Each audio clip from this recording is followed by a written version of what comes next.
বাবাজানের বই থেকে এবং বাবাজানের বাণী থেকে যে আলোচনাগুলা করা হয়, আলোচনাগুলা মনোযোগ সহকারে শোনার চেষ্টা করব এবং এর উপরে আমরা আমল করার চেষ্টা করব।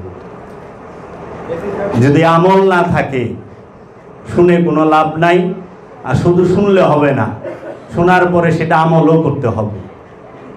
এখন ওজিফার নিয়ম কানুন শিখে গেলাম কিন্তু ওজিফা করলাম না, ধ্যানের নিয়ম কানুন শিখে গেলাম কিন্তু ধ্যান করলাম না, তাহলে এই নিয়ম কানুন শিখে কি লাভ হইল? আসলে ইবাদত, আজকে আমরা যেই অবস্থায় আছি, সমাজে যে অবস্থা আছে, আজকে অনুষ্ঠানকেই বেশি প্রাধান্য দেওয়া হয়। বর্তমানে আনুষ্ঠানিক ইবাদতটাকেই প্রাধান্য দেওয়া হয় বেশি। প্রত্যেকটা জিনিসের দুইটা দিক আছে, একটি হচ্ছে জাহের, জাহের মানে বাহিরের দিক, বাহ্যিক দিক, আর একটি হচ্ছে বাতেন, বাতেন মানে ভেতরের দিক। একটি মেজাজি, একটি হাকিকি। মেজাজি মানে হচ্ছে রূপক, হাকিকি মানে হচ্ছে আসল।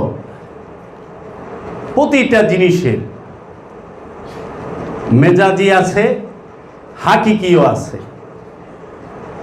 এখন মেজাজি করতে যায়া হাকিকিকে ছাড়া যাবে না,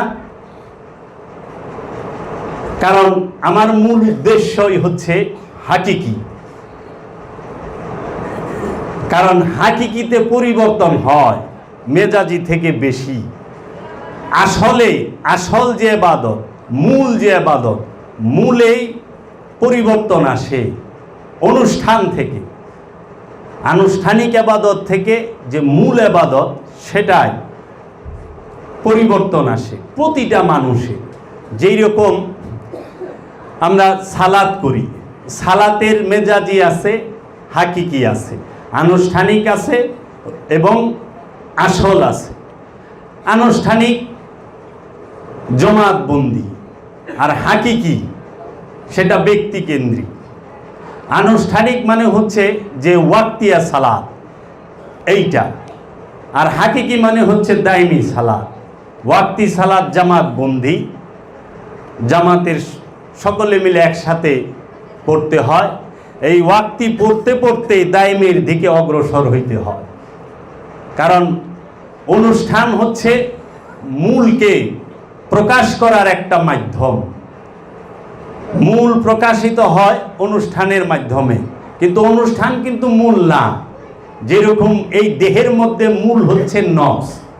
নফস যতক্ষণ দেহের মধ্যে আছে ততক্ষণ দেহ জীবিত,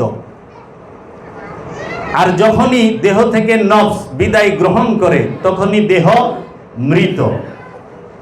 তাহলে এখানে মূল কি দেহ না নফস, প্রাণ?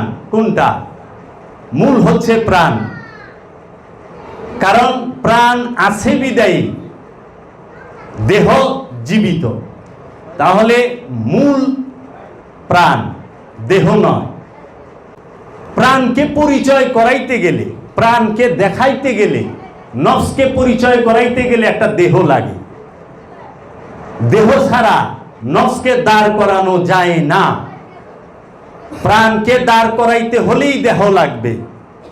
যে কোনো প্রাণী, যে কোনো প্রাণের, হোক সেটা মানুষের প্রাণ নফস, হোক সেটা হাইওয়ানের নফস, হোক সেটা সাজারা গাছের উদ্ভিদের প্রাণ। উদ্ভিদের প্রাণকে প্রকাশ করতে গেলে উদ্ভিদের একটা কাণ্ড লাগবে, ঢালপালা লাগবে। হাইওয়ানের যে জানোয়ারের যে প্রাণ নফস, যেরকম পশু পাখি, এই জীব জানোয়ারের যে নফসগুলো, এইটাকে প্রকাশ করতে গেলে তার একটা দেহ লাগবে। আর দেহের নাম অনুযায়ী নফসের নাম হয়ে যায়। নফসের কিন্তু নাম থাকে না, নাম থাকে দেহে। নফসের নাম, প্রাণের নাম প্রাণী, নাম হয় দেহের। যেই রকম একটা বাঘের দেহে যদি একটা নফস, যে নফসটা আছে, সেই নফসটাকে কেউ নফস বলে ডাকে নয়, দেহটাকে, দেহর নাম ধরে যে এটা বাঘ। এটা মহিষ, এটা গরু, এটা ঘোড়া। ঘোড়ার প্রত্যেকটা এই দেহের ভিতরে নফস আছে, কিন্তু দেহ অনুযায়ী নাম হয়, দেহের নামে ডাকা হয়। তো এখন আমি এই বিষয়টা পরে আলোচনা করব। আমি যে আনুষ্ঠানিকের বিষয়টা, অনুষ্ঠানের উপরে আমরা এমনভাবে জোর দিছি, সমাজে এখন এমনভাবে জোর দেওয়া হয়েছে যে অনুষ্ঠানের ভিড়ে আসল হারিয়ে গেছে। আসলকে এখন খুঁজে পাওয়াই মুশকিল। আনুষ্ঠানিক সালাত অবশ্যই করতে হবে সাধারণের জন্য। সবাই দায়মি সালাত করতে পারবে না, সবাই দায়মি সালাত করার মতো যোগ্যতা সবার নাই। তো আমরা যে আলোচনাটা করতেছি এটা হচ্ছে নীতি নির্ধারণের আলোচনা, প্রয়োগ পদ্ধতির নয়। মূল যে জিনিসটা, সেই জিনিসটা তুলে আনার জন্য, বলার জন্যই বলতে হচ্ছে এত কথা। আনুষ্ঠানিক যে সালাতটা 5 ওয়াক্ত নামাজ,